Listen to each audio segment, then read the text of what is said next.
ചെവി, കുടൽ എന്നിവ ഉണക്കിപ്പൊടിച്ചുണ്ടാക്കുന്ന പോട്ടി പൗഡർ വരെ ഐസ്ക്രീമിന്റെ ചേരുവകളാണ്.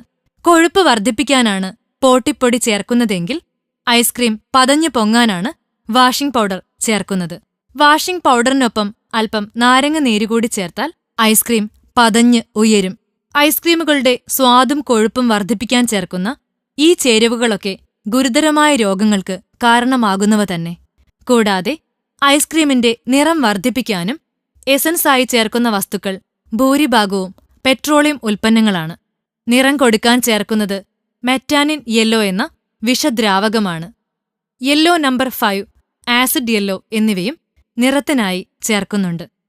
ഇവയൊക്കെ ആസ്മയും ക്യാൻസറിനും കാരണമാകുന്നവയാണ്. ഐസ്ക്രീമിന്റെ 30% തിളപ്പിക്കാത്ത വെള്ളവും 6% പഞ്ചസാരയുമാണ്. ഐസ്ക്രീമിന് നേന്ത്രപ്പഴ ഗന്ധം ലഭിക്കാനായി ചേർക്കുന്നത് എണ്ണച്ചിത്രങ്ങൾ വരയ്ക്കാൻ ഉപയോഗിക്കുന്ന അമിൽ അസിറ്റേറ്റ് എന്ന ചായമാണ്.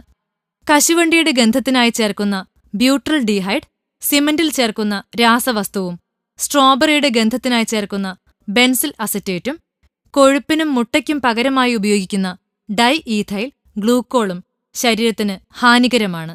കൈതച്ചക്കയുടെ ഗന്ധം ലഭിക്കാൻ ചേർക്കുന്നത് ഈഥൈൽ അസറ്റേറ്റ്.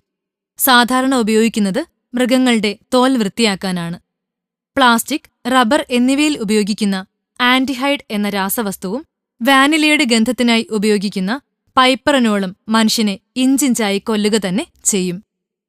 കൂടുതൽ ആരോഗ്യവാർത്തകൾക്കായി ഈ ചാനൽ സബ്സ്ക്രൈബ് ചെയ്യാൻ മറക്കില്ലല്ലോ. Health and glow.